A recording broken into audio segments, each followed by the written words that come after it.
All right, so here's the deal. The team just made a move in the draft that's got people talking.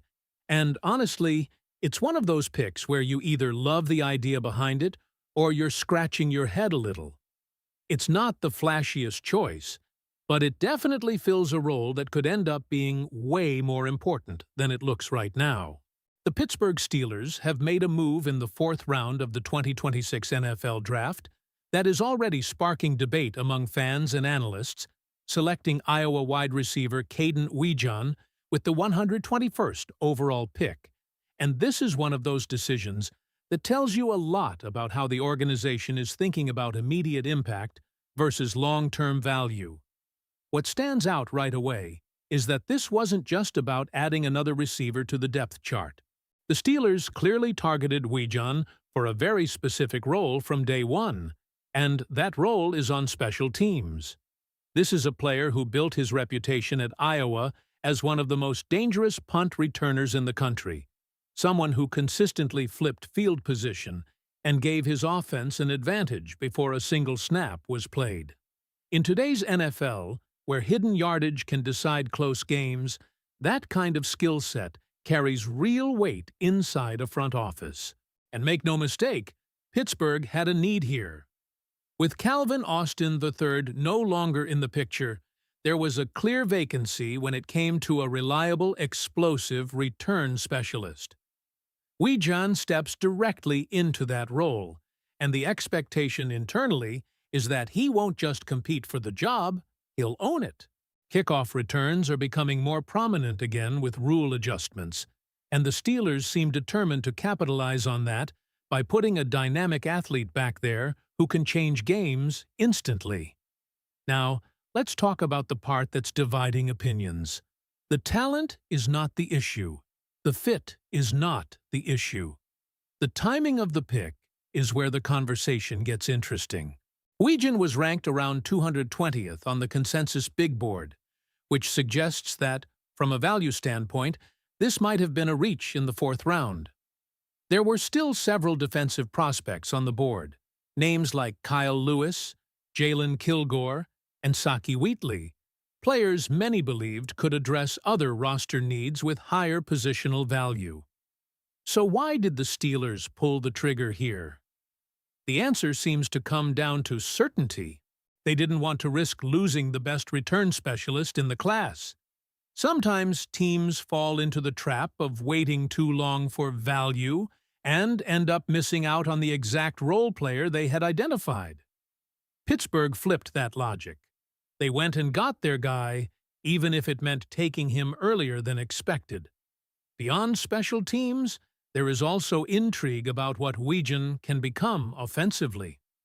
During Shrine Bowl practices, he showed flashes that go beyond just being a returner. His route running reportedly stood out in one-on-one drills, consistently creating separation and showing a level of polish that suggests he could develop into more than just a depth piece. While the level of competition there isn't the highest, it's still a valuable indicator of potential. Looking at the current wide receiver room, the hierarchy is beginning to take shape. Jeremy Bernard, selected in the second round, is expected to step in as the starting WR3 almost immediately. Then you have Roman Wilson, who enters the season as the favorite for the WR4 spot. Wejan now comes in as a challenger, someone who will push Wilson in camp and preseason, even if his primary contributions early on come via special teams. And that competition matters. The Steelers are clearly building a receiver room with different skill sets. Bernard brings size and reliability. Wilson offers versatility, and Wejan adds speed and return ability. It's a layered approach, and it gives the offense flexibility depending on matchups and situations. Another layer to this decision is roster philosophy. The Steelers appear comfortable with where they stand defensively, at least compared to the urgency they felt about fixing the return game. That's a statement. It tells you they believe their current defensive core, along with earlier draft additions, is enough to compete, while special teams was seen as an area that needed immediate upgrading. There's also the upside factor. Weejan isn't just a one-dimensional player. His speed opens the door for potential usage as a slot receiver or even a situational deep threat. If things break right, and if his development continues, he could evolve into a legitimate offensive weapon, not just a specialist. That's the kind of projection teams love to gamble on in the middle rounds. Still, the early label won't go away anytime soon. Even supporters of the pick acknowledge that this might have been a player available later in the draft.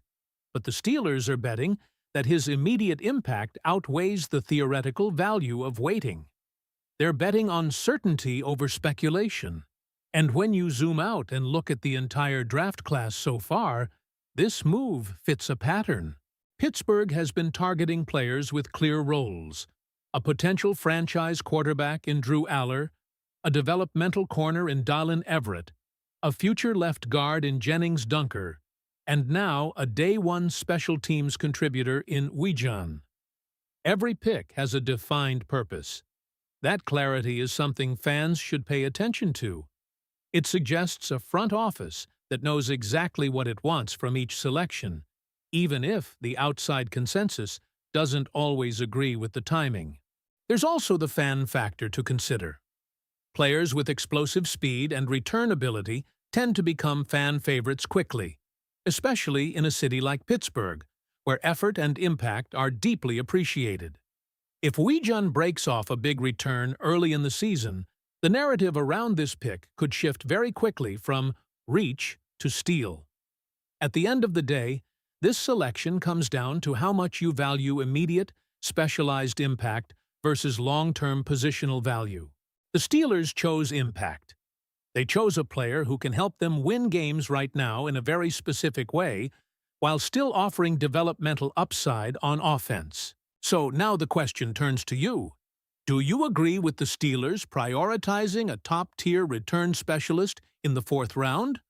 Or do you think they should have waited and addressed another position first? And when you keep digging deeper into what this move means for the Pittsburgh Steelers moving forward, it becomes clear that this isn't just about filling a gap on special teams. It's about subtly reshaping how this roster creates advantages in all three phases of the game. Because, while offense and defense always dominate the headlines, special teams is often where games quietly swing. And Pittsburgh is betting that Caden Weejan can tilt that balance in their favor right away. Think about the hidden impact here. Field position is one of the most underrated elements in football. If Weejan consistently gives the offense shorter fields, that reduces pressure on a unit that is still developing chemistry, especially with a young quarterback like Drew Aller expected to grow into a larger role. Shorter drives mean fewer mistakes, more scoring opportunities, and a greater ability to control the tempo of the game. That's the kind of ripple effect a great returner can have. And it's exactly why the Steelers were willing to act decisively rather than risk missing out. There's also a psychological component. A dangerous return man changes how opponents approach special teams. Kickers become more cautious, coverage units tighten up, and sometimes that hesitation alone can open the door for big plays.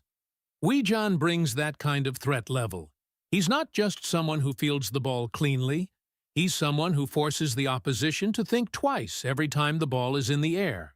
Now, shifting back to the offensive side, the competition element we mentioned earlier is going to be one of the most fascinating storylines heading into training camp.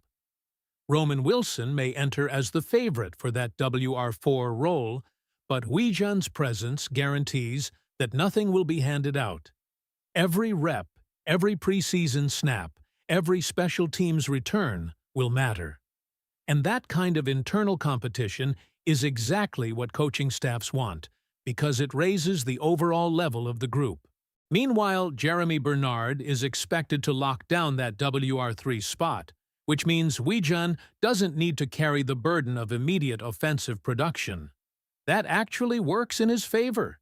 It allows him to develop at his own pace as a receiver while still contributing in a meaningful way every Sunday through special teams. It's a gradual integration plan, and historically, That's how players with his profile tend to succeed in the NFL.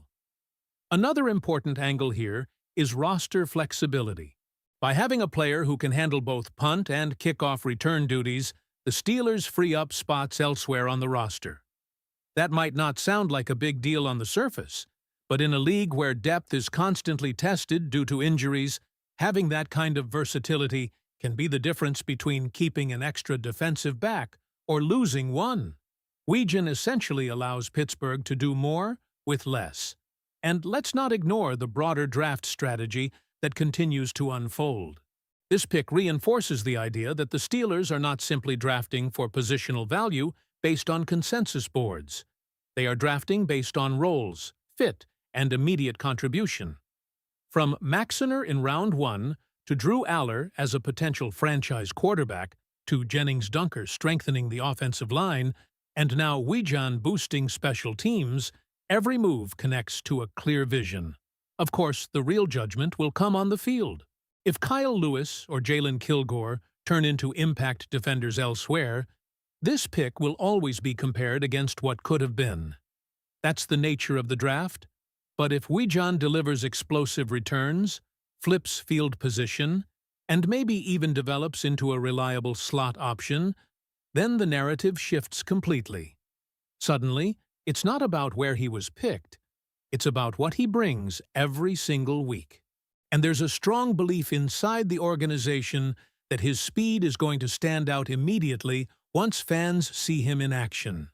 Training camp, preseason, even those early regular season games, those are the moments where players like Jordyn start building their reputation. One big return is sometimes all it takes to ignite a fan base, and in Pittsburgh, that energy can carry a player a long way. So now everything comes down to execution. The opportunity is there. The role is clearly defined. The expectations are set. Caden Jordyn doesn't need to be a star right away. He just needs to be exactly what the Steelers drafted him to be. A difference maker in the return game and a developing weapon on offense. And if he hits that mark, this early pick might end up looking a lot smarter than people think today.